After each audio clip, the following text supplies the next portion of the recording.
Welcome to a full driving review of the new VW ID.4, their first global electric vehicle, because this electric SUV here is built in Zwickau, Germany, in Chattanooga, Tennessee in the US, and also in China, and also basically sold all over the world. Exterior, interior, and the driving experience here on our channel, as you know, in full HD, full screen, and full length. Let's go!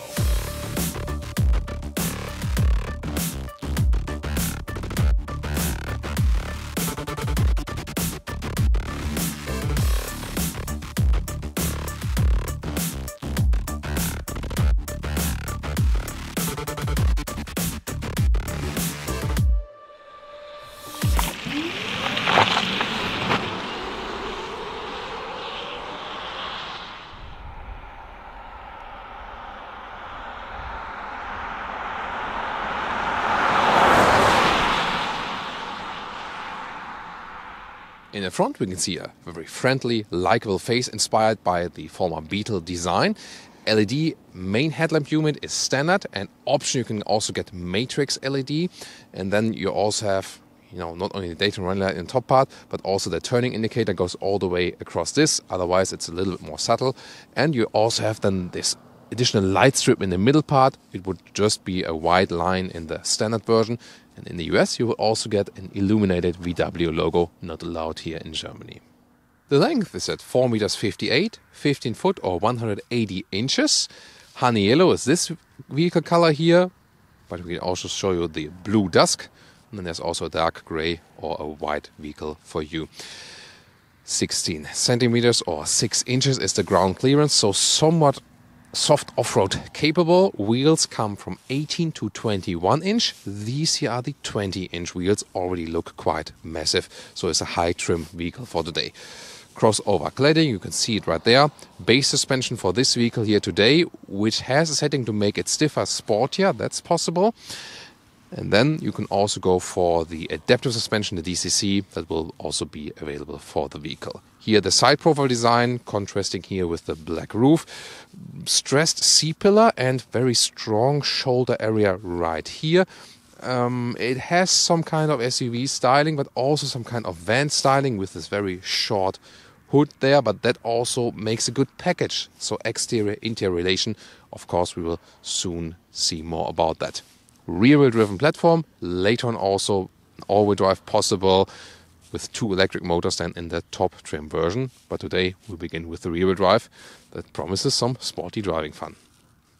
In the rear, big VW logo in this new retro styling and ID.4 lettering.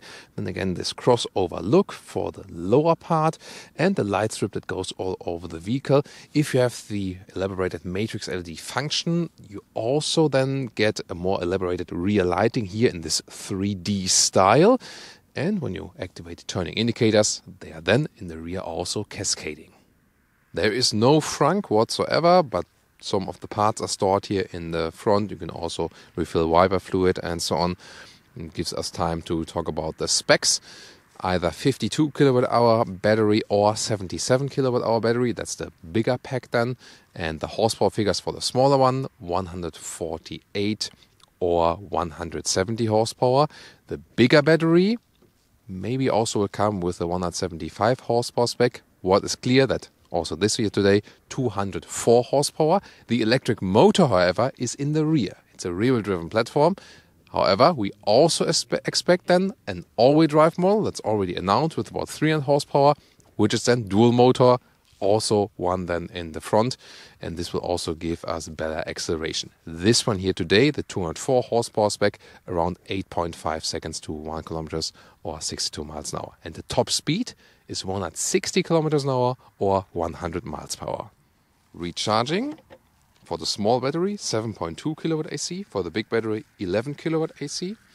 And for the small battery, 100 kilowatt DC. For the big battery, 125 kilowatt DC. And the official range stated for the big battery, 520 kilometers or 320 miles.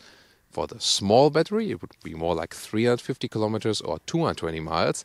However, considering here, now today, freezing temperatures and also wet, and we also drove a little bit faster from time to time, the realistic range in this condition for the big battery is rather the official one of the small battery. So energy consumption here in our test today, about 23 kilowatt hours on 1 kilometers. That's not that efficient. However, bear in mind that we did use the heating and so on. This car does have a heat pump here in this max version, or optional for the other ones.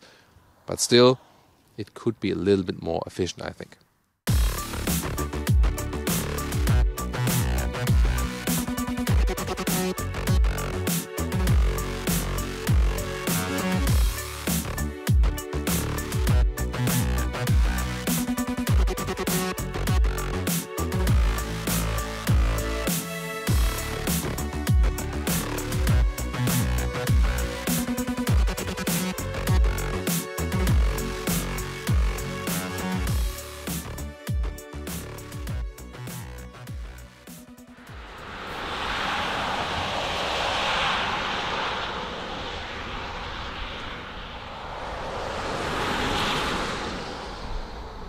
Now let's take a look at the interior. Door handles are integrated like this.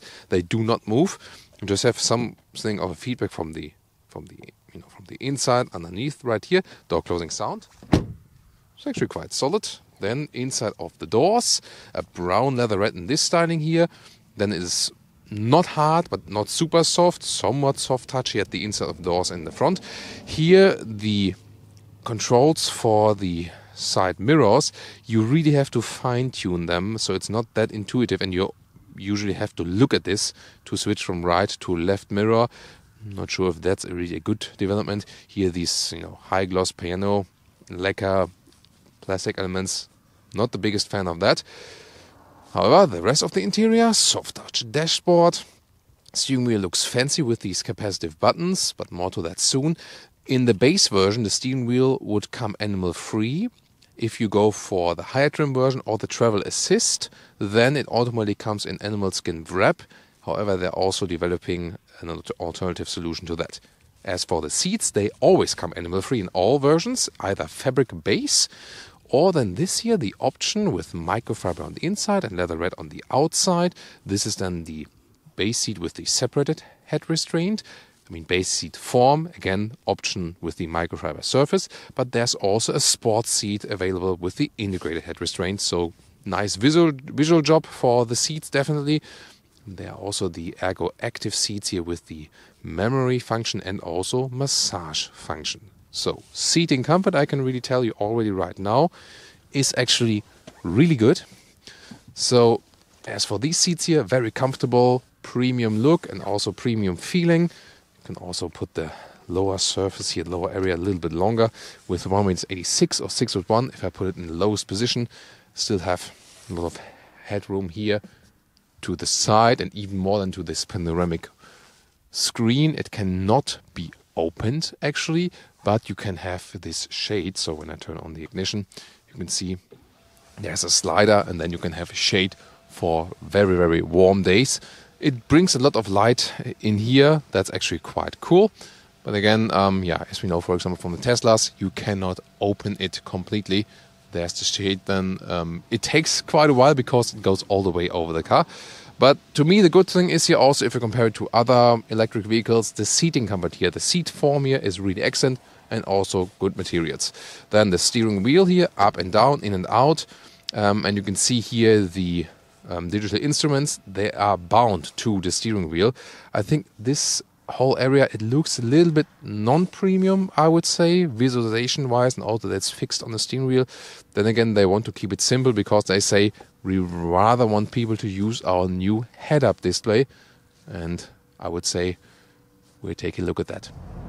Here, for example, we can see the augmented reality display, head-up display. You saw that the lower part there, where you see the speed and so on, this is closer towards me. And you've seen then the other arrow, the big arrow, that was then more far away. Let's see if there again, there's the other arrow, and see here it's more far away, more on the road. So there's a distance difference between the one arrow and the speed and so on. And this is the optional sports seat, also with the mix of microfiber and leatherette. And you can see here the sports seat with the integrated head restraint. Reminds here of the sports seat we know from the Golf GTI, for example, and also no brown styling here at the seat, but therefore then the brown styling is at the dashboard, whereas the normal seat would come with the black styling at the dashboard and the brown styling at the side bolsters. And of course, big question now is, what about the seating comfort here, sport seat versus the normal seat? How does it differ? And I have to say, from the first impression here, they are a little bit firmer maybe, but the microfiber surface is somewhat the same. You have more shoulder support here in this area, and the base seat, they were already quite comfortable, definitely, and they are also comfortable here. So I think it really depends on the individual body. But here, definitely, to me, the biggest difference is, I mean, most of the time you don't have so much contact with the head restraint, but to me that's also fitting, so also fitting for tall people. I would really say the main difference is more support here in this area and also in the shoulder area, and then really depends on if you prefer that. Which one would I prefer? I can't say, because I say both are actually quite suitable. Interior overview. Basically a clean visual design, also nicely with this decoy element, soft touch dashboard right there, then the steering wheel with capacitive buttons. This is somewhat, I mean, it looks cool and it's also illuminated, but here a little bit complicated to control it with the capacitive function. When the ignition is off, then it's actually, you know, there's nothing happening, but when I really turn the car on, then I have like a acoustic and also haptic feedback, and then there are these two steps on the left side for 10 and 1 kilometer steps, plus and minus, for example. Hard to control while driving, whereas on the right side I can change a little bit of the view in these small digital instruments, 5.3 inch, and also for the sound, for example. Then to these 5.3 inch digital instruments right here, you can make the assistance system a little bit bigger, or than the GPS information, for example, but not too much to change right there. The gears are put in like this for D or B, higher recuperation mode, backwards for the reverse, and P, then again click it on the right side for the park mode. It's a nice clicking sound here. And you can also see in the front then, it's always resonating, somewhat talking to you, you know, visualization in the front part of the vehicle, whereas, for example, when you turn left or right, it's like, you know, going from left to right, also this separate light right there, very interesting. Sorry, not driving now. So, and then on the right side here, what we can see is the temperature slider is right here, and it's not too easy to control while driving. You can click on that or slide. Here's a volume slider, and on the left side you mute the music, for example. There are some hotkeys here in the lower part, for example, to access the climate menu right there, assistant systems, and also the driving modes. This car here is not equipped with the DCC. Volkswagen says, however, it is a somewhat adaptive suspension. What we actually realized while driving is that here, when you go from comfort to sports mode, then it's like with the VW Polo. It's like a fixed sports mode or a fixed comfort mode, these two settings. But that's not like the DCC is working. But so far, in the comfort mode, suspension actually did quite well. As for the infotainment system here, it's either 10 inch or this one here, 12 inch. This is the bigger screen then, optional or included in the top trim levels. So actually quite big and easy to read. GPS like this, and you see the responsiveness is not present, I would call it that way. So, and sometimes you even have freezing displays. At this moment, the system is working, but we always, you know, also had situations where it was completely not reacting at all, and then you're stuck with, you know, whatever. The visualization again looks quite cool. And then there's also here, this is the main menu, like this, and let's see here, like, I don't know, this is the CarPlay integration. It's also well done here, all the way all over the screen. Let's check out the music system here,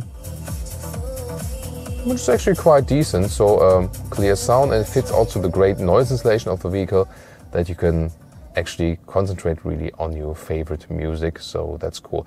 Both cable and wireless connection here, Apple CarPlay or the Android Auto as well. So the basic structure is actually okay, but again, responsiveness, how to control it, they really have to work on that. So that's very important aspect. They need to fix this. In the lower area, we have these splitters here, so you can have some stuff in there. Car key, as we know from the new Golf, with this shiny black structure. Then lower part right there, there's an inductive charging pad for your phone. Other than that, you have two USB-C chargers as well. So I usually more rely on the cable connection. Then adaptive cup holders here for the bottles, but you can also put them all out and then close this whole stuff for a cleaner visual look. And all the seats, no matter if you go for high or low trim level, they come with these armrests. That's a nice traveling feeling. You can also adjust the height of these depending on your liking. And then there's a rear climate unit. You can see there's two more USB-C chargers also for the rear. And the voice input. Hello ID. Set temperature to 22 degrees.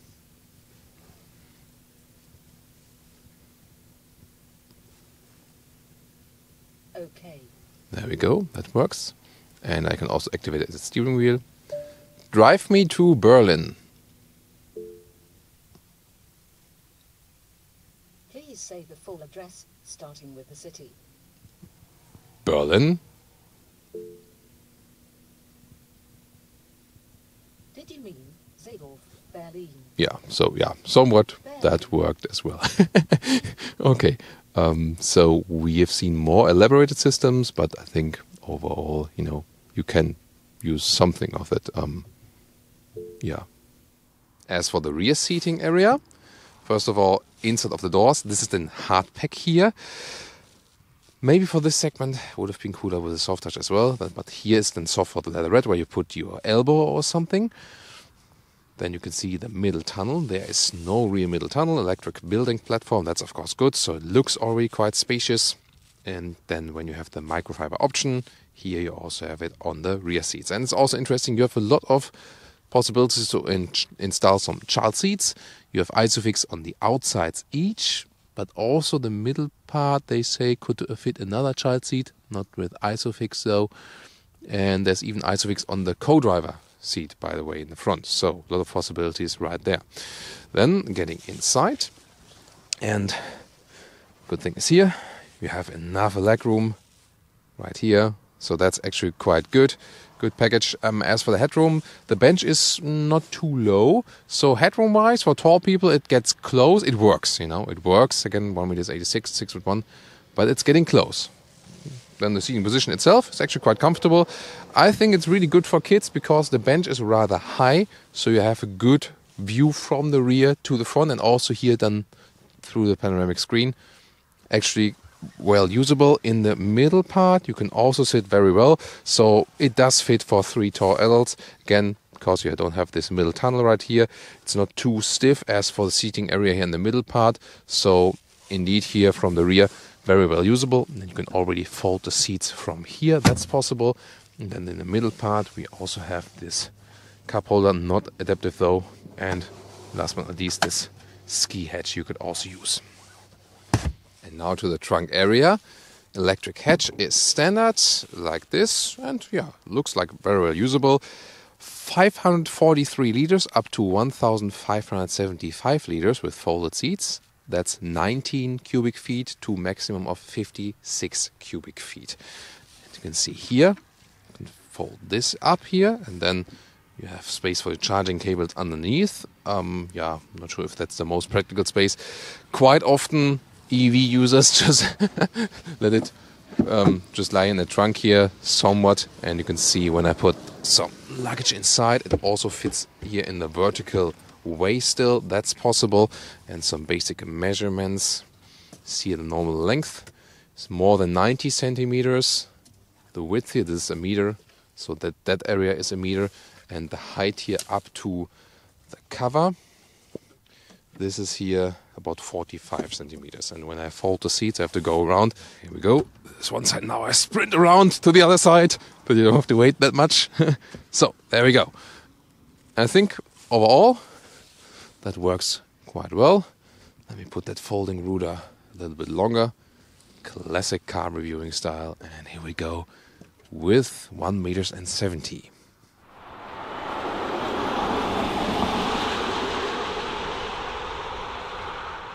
Welcome to Thomas's electric drive-in lounge. And here we put in the drive mode, and we also see here in the front this so-called IQ light also is somehow trying to communicate with you. And well, that throttle pedal is quite sensitive, so it's actually a very immediate response. Of course, with electric vehicles, always instant torque, but yeah, that's the GPS. And now there's one very important thing about this vehicle. So, for example, now I'm in driving moderation. I try to mute the GPS. I try to access the GPS.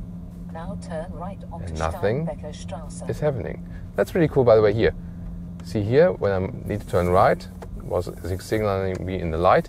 And also I have the augmented reality head-up display, which is somewhat in 2 layers. So there's one layer with the speed and also GPS information, which is closer to me, like they say, it's about a couple of meters, and then the arrows that are displayed somewhat on the road, where to turn right or left, is more like 10 meters away. So in a second layer and more far away. And I think that's a very interesting solution, but it's always the same problem with this vehicle. See here, I basically have a GPS infotainment system freeze. I can't do anything about that. Also here, when I try to change the driving modes, I can access it because there's the hotkey in lower part, but then here I cannot press anything. So, and that's the thing.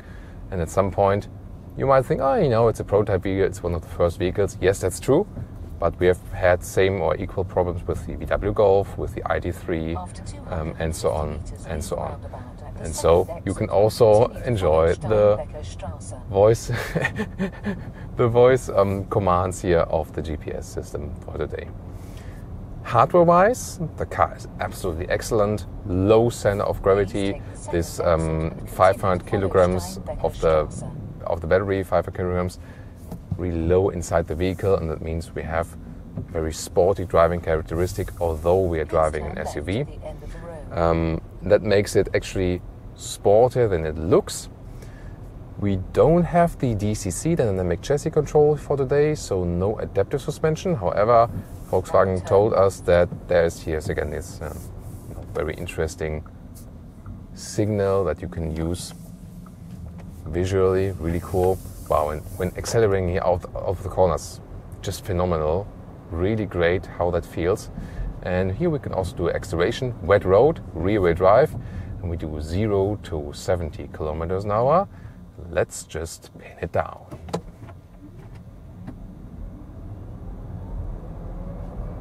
Plop, that's it, 70 kilometers an hour. And to 100 kilometers or 60 miles an hour is about 8.5 seconds. Here for the 204 horsepower version with the bigger battery. And that's more than enough. And good traction there from the rear-wheel drive. Also felt really secure. So this is really cool, So the whole hardware of the vehicle is really excellent. Sporty driving feeling. It's a lot of fun. The steering here is really precise. So no dead zone area, no matter in which angle. And you don't have to steer that much. You can keep both hands at the steering wheel all the time. And now when I'm in this turning circle, you can also take a look at that.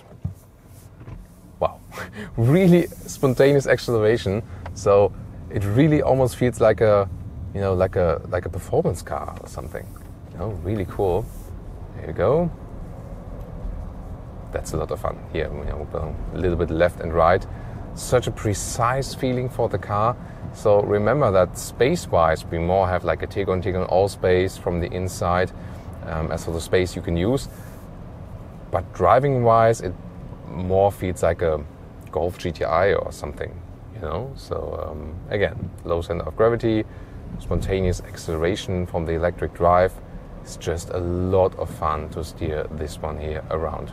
Noise insulation is actually very good, so there's not too much noise from the outside, although it's really not a nice weather outside. So this rain and wind and everything, the road is wet and so on. And usually it's the case that it's really loud then on the inside of the cabin in these conditions, but here it's remaining really, really silent. So together with the silent electric drive, it's a very, very pleasing driving experience, so relaxing.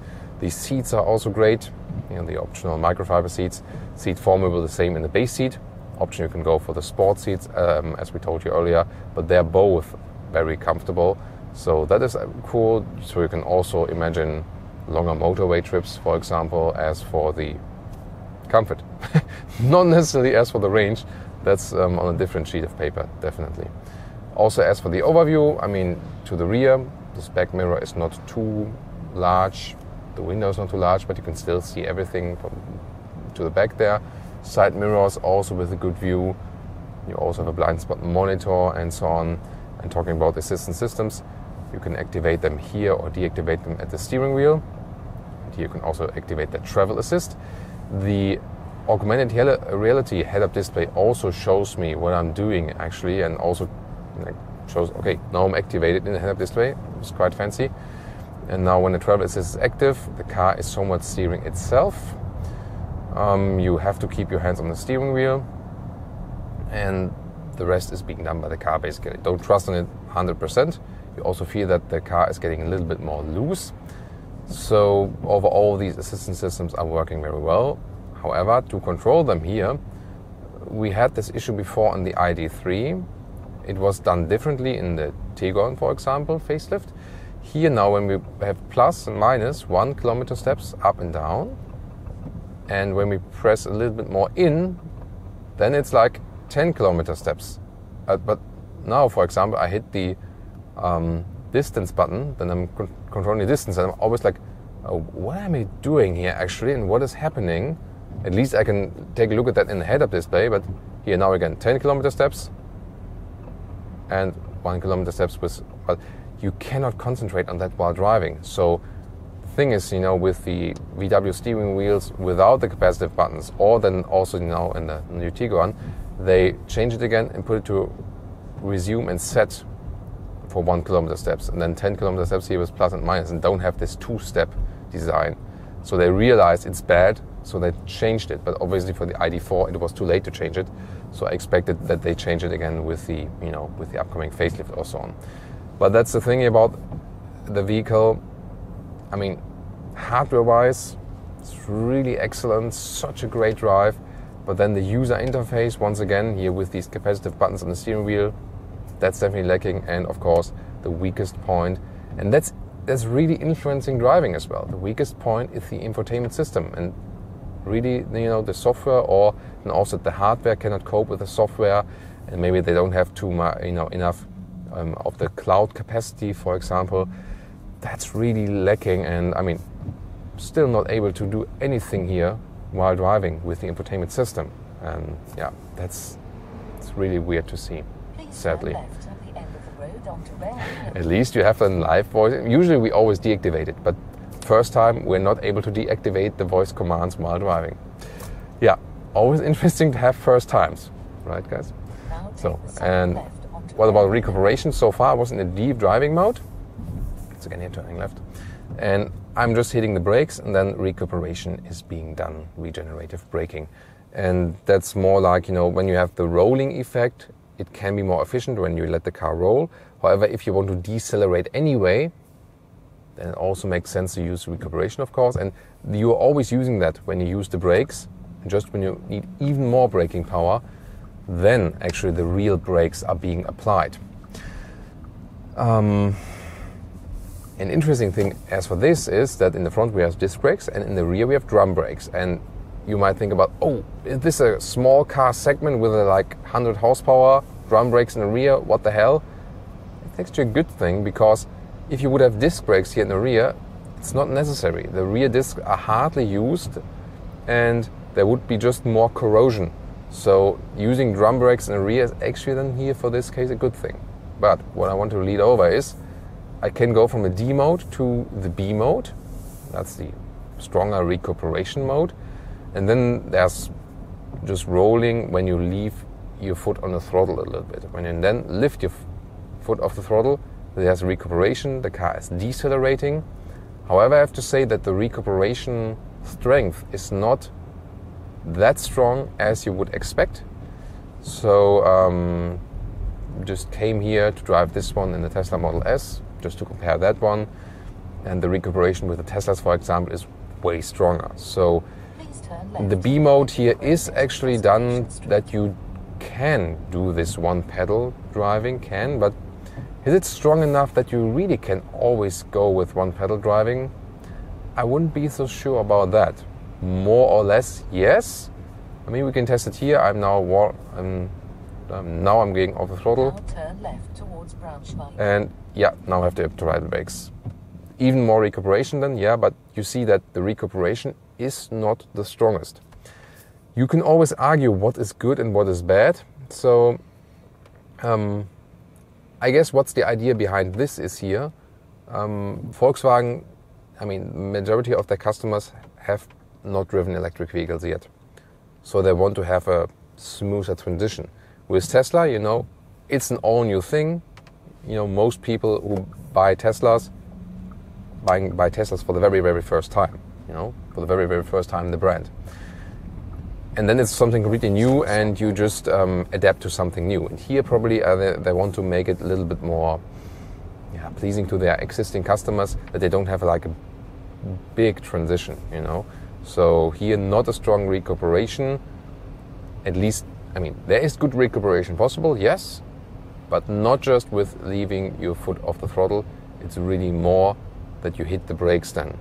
And I think if you're not used to harsh recuperation, I mean, I've seen people driving electric vehicles for the first time with strong recuperation, and then they just leave the foot off the throttle, and suddenly everyone is like, ugh! What's going on? Because there's a strong recuperation, you know? So in this case, this is here a little bit smoother. But to me, I think an electric vehicle should always have a mode where you can just use the one pedal driving feeling.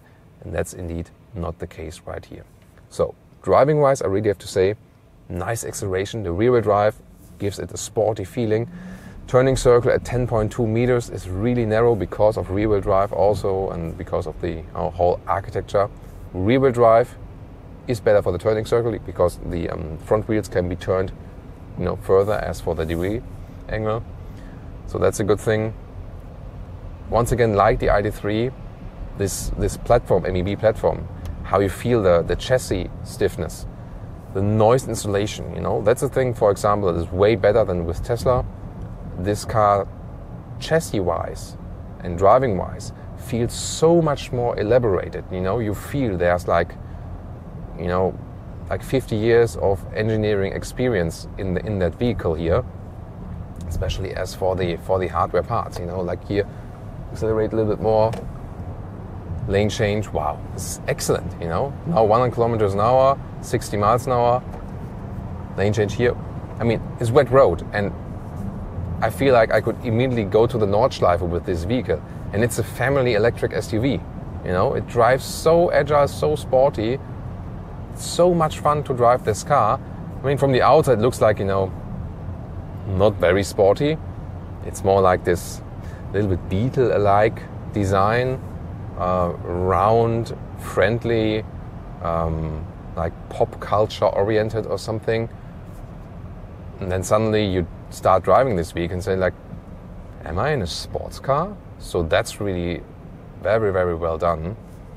Can just, you know, I can just stress that again. So that it's electric even contributes to that, of course, again, because the weight of the battery is not negative but more positive for the car.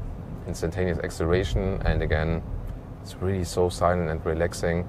So you can have a very nice and sporty driving experience with this vehicle, but at the same time you can also drive in a very, very relaxed manner. This car can indeed do both.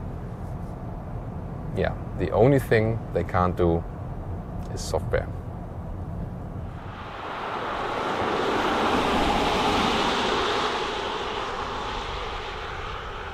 And now to our conclusion for today with the Volkswagen ID.4.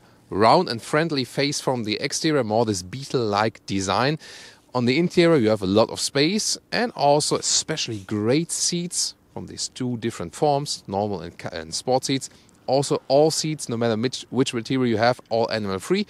For the steering wheel, base version, yes, animal-free. Upgrade steering wheel with travel assist, no.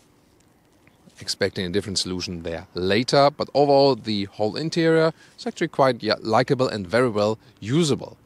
Biggest weakness of this vehicle is the infotainment system, the software. It's too slow, sometimes it's failing. They need to fix it. I think it is possible. And the thing is, the hardware of the vehicle is really excellent. Especially the driving agility is flawless. You know, the stiffness of the chassis is great, low center of gravity. Although it doesn't look that sporty, it drives like a sports car. It's so much fun to steer it around.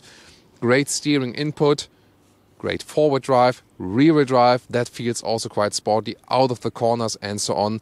A lot of driving fun, so I really hope they can also improve on the software. The same we had also as a finding from the Volkswagen ID.3. As for the range figure for today, worst conditions definitely for the electric vehicle. So today more like 300 kilometers plus, 200 miles plus, which is more the official range of the small battery. However, then when you have better temperatures and more city traffic and so on, then you can also more go towards this 300 miles plus and close to 500 kilometers as for the big battery, the official figure. And something in between will probably be then the truth after all. I think it has great potential. It's a great offering. Prices, for example, Germany ranging from about 37,000 euros to 60,000 euros. Small battery to big battery, low trim to high trim.